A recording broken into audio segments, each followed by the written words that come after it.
Inland Seas Radio Productions presents A Cedar Island Odyssey, a solo scary overnighter by David Bixby, read by James Maxwell. The rest of my family had individual commitments Friday and Saturday, and I was preparing to return to work in the classroom on Monday, so the choice was obvious. It was time for my first overnighter with Bonnie Doon. My destination was a small, uninhabited island called Cedar Island. It is listed as part of the Flathead Lake Marine Trail System, a network of camping destinations reserved for use by operators of small, non-motorized boats, such as kayaks, canoes, and sailing dinghies. The rule is you have to be capable of pulling your boat completely up on the shore out of the water. I decided to leave for my favorite launch site at Walstead. This would make for a scenic 7.5 nautical mile cruise around and between several islands and along some beautiful shoreline.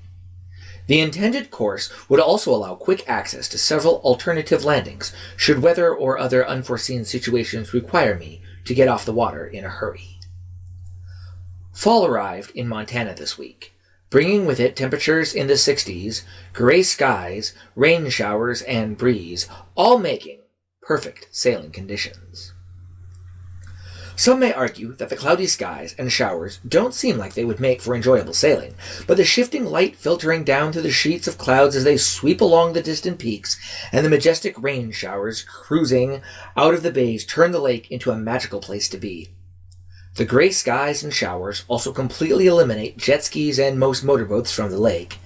During these times, the lake comes alive with sailcraft. With only one person aboard the boat, gear weight was not an issue. But still, I tried to pack only what I needed. That included a couple of sets of dry synthetic clothing to change into should I end up getting real wet. The gear bags were lashed into the boat so they could serve as extra flotation should I get knocked over. I set out toward the north-northwest in a very light easterly breeze, using a hybrid propulsion option, sailing and paddling. I have found this to be a great way to augment upwind performance in light breezes. In this case, I sat on the stern seat, which trimmed the boat down by the stern, a condition that has been found to improve the Skerry's upwind performance, and paddled, canoe-style, on the weather side. The steering extension ran across my right thigh and was naturally trapped by the lower edge of my PFD. I set the helm up so the boat would have a tendency to come to weather, and then balanced this against my paddling on the weather side. The minimal exertion served to keep my body temperature up in the cool air and rain shower that swept out of Elmo Bay and added a knot and a half to the knot we were getting from the sail alone. As expected, the passage between Cromwell and Wild Horse Islands was devoid of breeze. I put slack in the sheet, removed the dagger board, detached the steering extension, folded the rudder aft, and set to rowing from the center seat. In this configuration, I was able to average just over 3 knots without working very hard. A second, larger shower was working its way toward me from the west-southwest, and I hoped that it would bring a breeze to help me as I came right to a northeasterly heading for the run to Cedar Island. It did. Like clockwork, as soon as I cleared the passage between Wild Horse and Cromwell, the wind moved in. As I watched the front progress across the water, I changed Bonnie Doon back into a sailboat. With the arrival of the squall, the ETA for Cedar Island on my GPS changed from over 2 hours to less than 1. The wind picked up to what I would estimate to be 10, gusting to 15 knots out of the south. The dune moved along at 6 knots on the broad reach.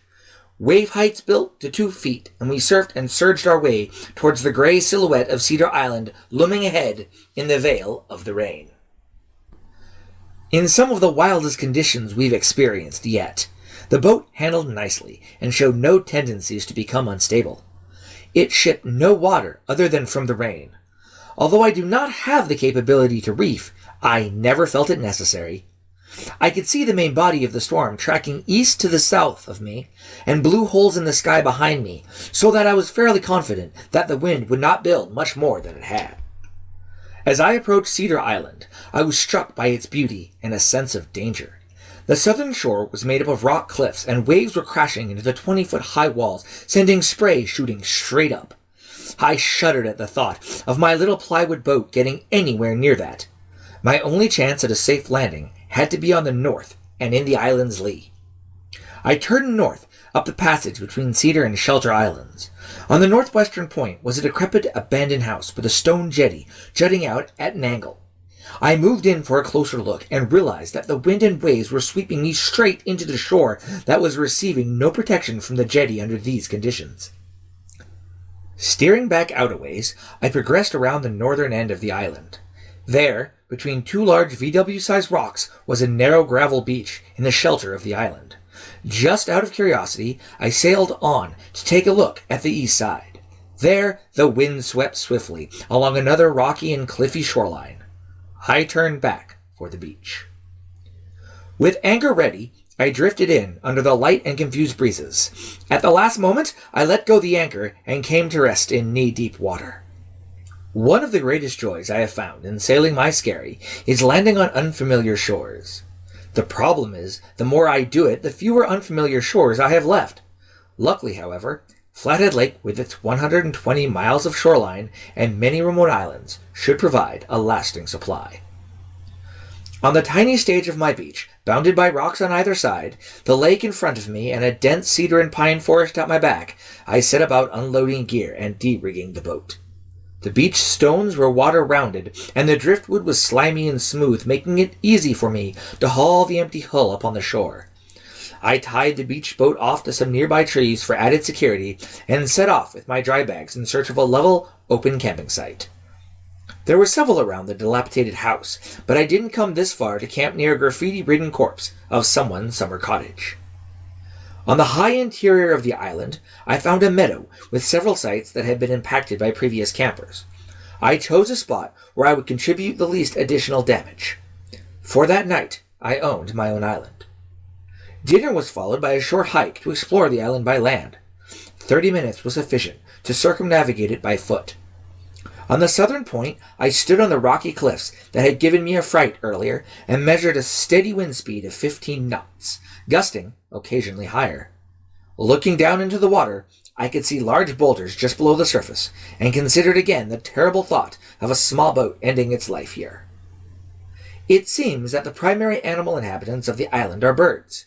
I saw several species that I guessed were using the island as a migratory stopover. I saw no tracks or scat of predators other than a few signs of raccoon by the shore. The next morning, the sky brightened as the sun rose out of sight behind leaden sheets of clouds. The Bonnie Doon was launched and secured with an anchor off the bow and a line off the stern, turning around an old stump such that I could cast off and recover the line while on board. Gear was loaded and the sail rigged. At 10 o'clock, in a light southwesterly headwind, we began beating towards Walstead. As the hours passed, the breeze freshened. Then around noon, it reached the realm of 15 to 20 knots. I figured if I had to beat up wind, I might as well have some wind to do it in. I was starting to average about 3 knots upwind, which I was quite happy with. The waves built quickly to 3 feet, the largest I have experienced with a skerry. The period was short, and many of the waves were breaking. Once in a while, a particularly large one would loom up over my bow like a low wall, but each time Bonnie Doon rode up on the face without shipping any green water.